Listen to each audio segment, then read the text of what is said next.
gap of 5 years, the Kailash Mansarovar Yatra has resumed. Over 5,000 Indians had applied to get permits for this yatra, and 750 out of a draw of lots were permitted to do so. The first batch of yatris have already performed the Kailash Mansarovar Yatra. It is an arduous trek of almost 50-55 kilometers, which the yatris take very happily, because it is a spiritual connect with the Kailash mountain and Lake Mansarovar that encourages them to tread along through the journey. Elevation of over 15,700 feet. There is a problem of oxygen. There you need to be acclimatized. You have to take regular puffs of oxygen. You need to have lots of medicines to stay stable so that your lungs are strong. And they see Mount Kailash, which is considered the abode of Lord Shiva and his divine consort Parvati, can actually visualize sitting him over there.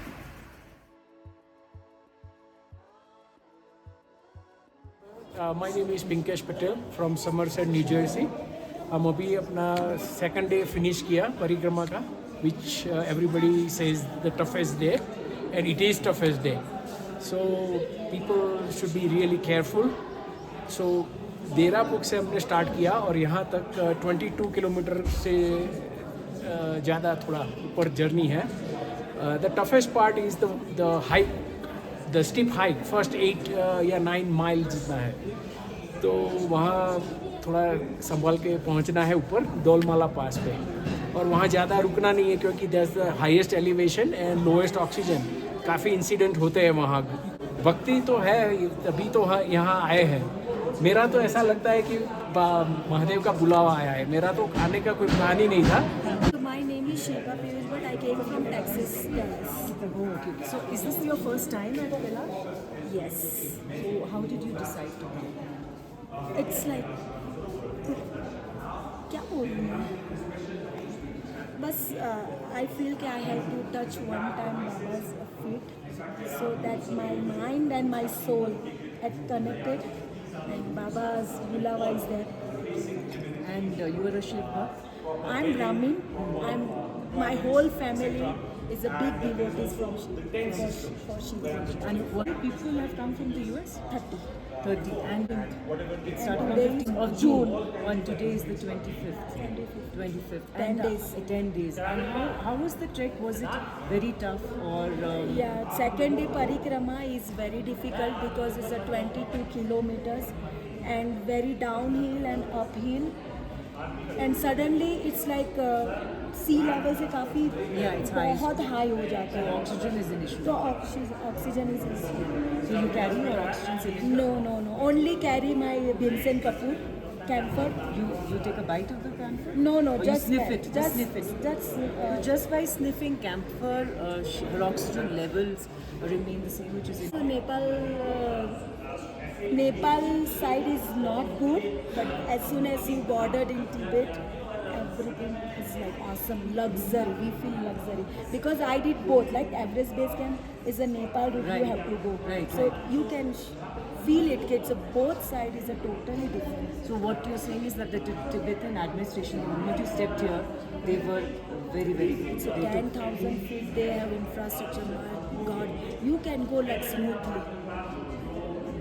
Road क्या है, डुबकी लगाई कि बस मैंने बोला बाबा तेरे आशीर्वाद से ही मैंने डुबकी लगाई, बाकी मेरी औकात क्या है कि मैं तुम्हारे पानी में. आप जब 3:30 बजे नीचे आते हो, शिव और शक्ति नीचे आते हैं कैलाश पर्वत से. इट्स लाइक मान्यता है, मुझे नहीं पता, लेकिन मान्यता है कि शिव शक्ति 3:30 बजे ब्रह्म मुहूर्त में मानसरोवर में डिप करने के लिए आते हैं, और उसी पानी में हम डिप कर रहे हैं. और ठंडा नहीं लगा आपको पानी? नहीं लगा. कोई एक श्रद्धा, ठंडा तो बहुत था, बट वो श्रद्धा ना कि डीप लगाने की जो खुशी थी ना, हम लोगों की आंखों में से आंसू बह जा रहे थे कि माय गॉड कहाँ पहुँच गए. चलिए आपकी श्रद्धा अच्छी रही. हर हर महादेव. हर हर महादेव. नमः शिवाय. We are at the base of Kailash mountain in Tibet, And this is considered one of the holiest places of pilgrimage for pilgrims from India. Hindus, Buddhists, Jains considered it very, very sacred. The first batch of 50 pilgrims from India are on their way here. Journey, when they first get a glimpse of the Kailash mountain, they actually imagine Lord Shiva and his consort Parvati sitting over there. So, and today in particular, according to Tibetans, is a very, very holy day. Since the trek is on a high altitude of 15,700 feet, you have to prepare yourself. We constantly had these Tibetan medicines which were enhancing our lung capacity. We took puffs of oxygen at regular intervals to ensure that our oxygen levels didn't. Yeah, this really makes you feel better. There is such an acute shortage of oxygen for first timers who come that even hotel rooms have an oxygen kit just in case anybody is feeling breathless of breath. As a preventive, if you feel as if your head is heavy or is dizzy, you must take oxygen. So I've commenced a short trek on the track where people go to Kailash mountain to see the mountain. As you see, there are these yaks which are a mode of transportation, and we've been asked advice to take small steps so that we don't run short of breath. Though the landscape is rugged, for the path that I'm taking is fairly smooth. It's almost plain, but we've taken antidotes, we've taken medicines, Tibetan medicines, to ensure that our lungs are in a capacity to retain basic oxygen levels. The elevation is high. We are at almost 15,000 feet. It is undoubtedly one of the most beautiful and spiritually elevating treks. I'm already running short of breath, and I'm running short of breath after walking less than half a mile. I can quite imagine what pilgrims go through who walk miles, at a stretch.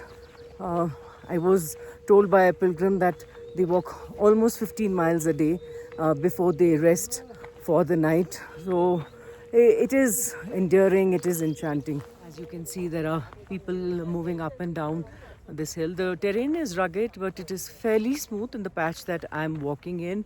It's a bright, sunny day. Some people are even seen bringing their pets along. You have to take small steps, really like baby steps, if you can call them, because if you walk faster, walk at your own pace, you run short of breath because the air is thin. We are at 15,000 feet above sea level, and you run short of oxygen. We do carry oxygen cylinders on our bag, and we have been advised to stay hydrated. So we take small sips of water just to ensure that we are hydrated. And if you feel challenged in your walk, we are advised to stop. And this, like I'd mentioned, is not the entire trek. We are just trying to experience what most pilgrims do when they embark on a trek. You can see over here, he's bringing his pet dog also for the Kora or the Parikrama, as you can see. So some people like to do the Kora or the Parikrama on the horse, as you can see this pilgrim is doing. It is much easier and it saves time. So as you can see, there are these yaks who are merrily walking up the mountain. They are primarily used to transport goods. They have a different track at times, and sometimes they walk on the same track if they go way. Also here we can see these bikers. They take travelers along with them. Those who don't want to trek and want to have it. All pilgrims walk. There are some like this pilgrim who literally stretches on the road and walks. Instead of taking the usual 7-8 hours to reach Mount Kailash, he will probably take 3 days. But he must have asked for something, or it is pure belief. As you can see closer, that even his garment has ripped, but that is not dissuading him to choose an easier way. Just take a look at how beautiful the mountains look It's spread on a wide expanse of land, and it's breathtakingly beautiful. There's snow-clad mountains. There are some mountains which are barren. There are clouds. It's a clear blue sky. The day is bright and sunny. Namaste and Om Namah Shivaya. I am Devi Prasad Ketkar from Maharashtra, and I am Deputy Head of the Yatri Coordination Committee. Now I would request my colleagues to introduce themselves. मेरा नाम रुपेंद्र सिंह है, मैं जोधपुर राजस्थान से हूँ. I'm Meghna Bhujia from Lucknow. My name is Renu Chauhan. I'm from Delhi. Myself, Vinit Gupta. I'm from Mumbai. The environment that was there, it was very, mesmerizing. We just kept staring at the Mount Kailash for more than an hour, and as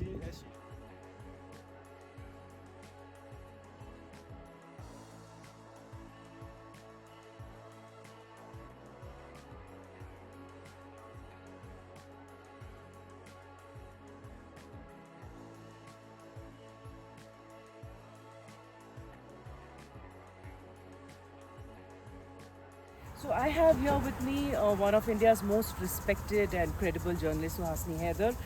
For her, she's also undertaken the Kailash Mansarovar Yatra. For her, this journey may have been extra special because her father led the first delegation way back in 1981. So Suhasini, how does it feel to take the legacy forward, and what is it that struck you the most when you saw Mount Kailash and Lake Mansarovar? Well, thank you for your kind words, and I should return that compliment.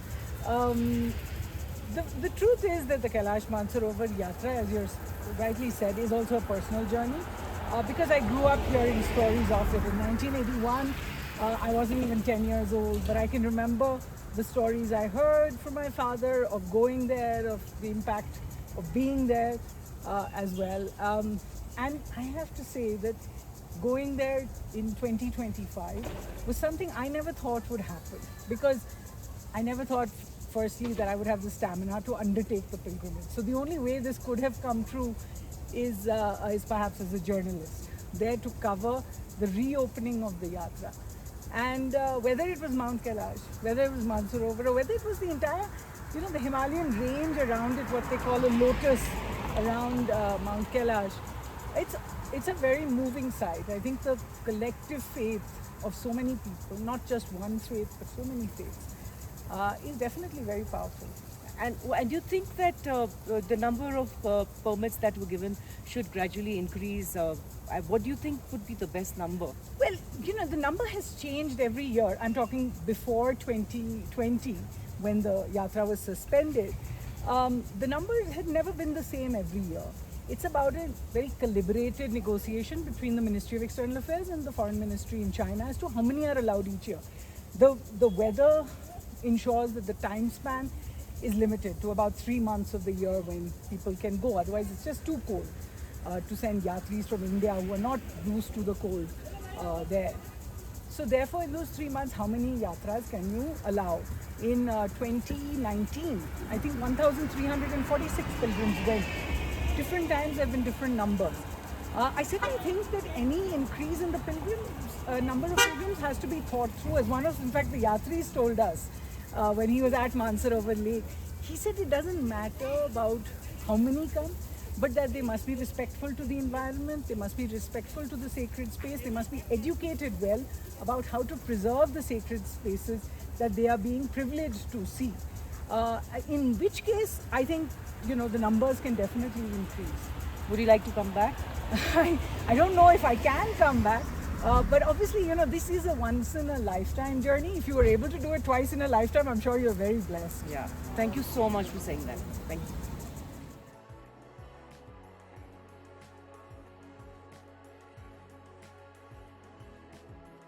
मेरा नाम शैलेंद्र शर्मा है.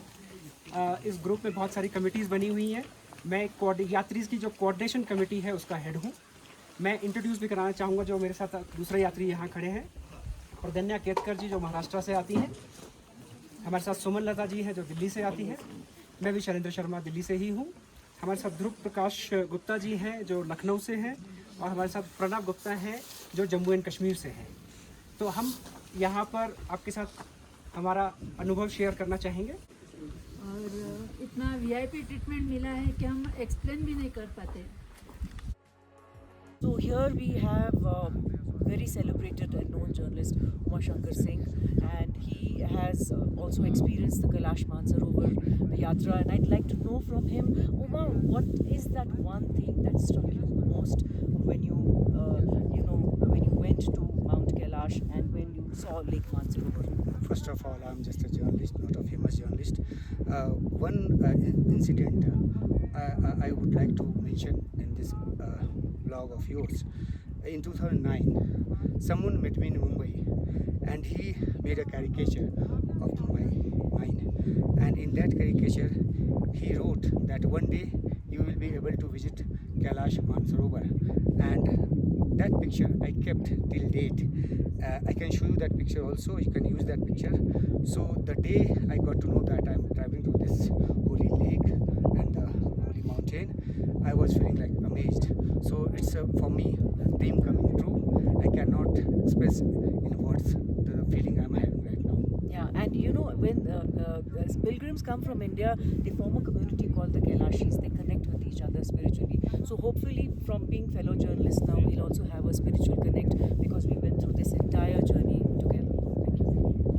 So we have a very celebrated journalist, Kadambini Sharma, who was a part of the spiritual journey that we took to Kailash Mountains and Lake Mansarovar. So Kadambini, how would you describe this entire experience? Well, you know, when we read something or see the picture, it's not the same. When you are here, you feel a different kind of experience, the energy. It's a different feeling altogether. It cannot be described in words. Like Mansarovar lake, we have been researching about it. When I come here, I sit here. There is a sense of serenity, quiet. So this is something extraordinary, and I can understand why so many people want to come here. We have come here as journalists, but also we also have that faith which guides us. So this is something really, really important as far as I'm concerned. Thank you. We have a very celebrated journalist, Siddhant Sibal, with us. He was also a part of the Kailash Mansarovar Yatra. Siddhant, what is it that struck you most, and what do you have to say when you see something as beautiful and as sublime as the lake and Kailash Mountain in the same place? Well, first, I never thought that I'll come here ever in my life. And I like to quote one of the pilgrims whose line struck me was that you get invited by Lord Shiva. And same sounds true for me. It's really a divine experience for me. And another quote I'll take from one of the pilgrims is that everyone has their divine experience. I would say I had my divine experience in many ways. And essentially, getting so close to Mount Kailash, getting so close to Mansarovar Lake, I think that it was destined, it was decided. Yeah, absolutely. And you know, as you would know that a lot of these pilgrims who come together, they call themselves Kailashis, and they have that spiritual connect. So hopefully people like you, me and the others who are a part of this journey will also have a spiritual connect now, because we've seen all of this. I am at Lake Mansarovar, which is one of the highest lakes in the world. It is at an elevation of 15,700 feet.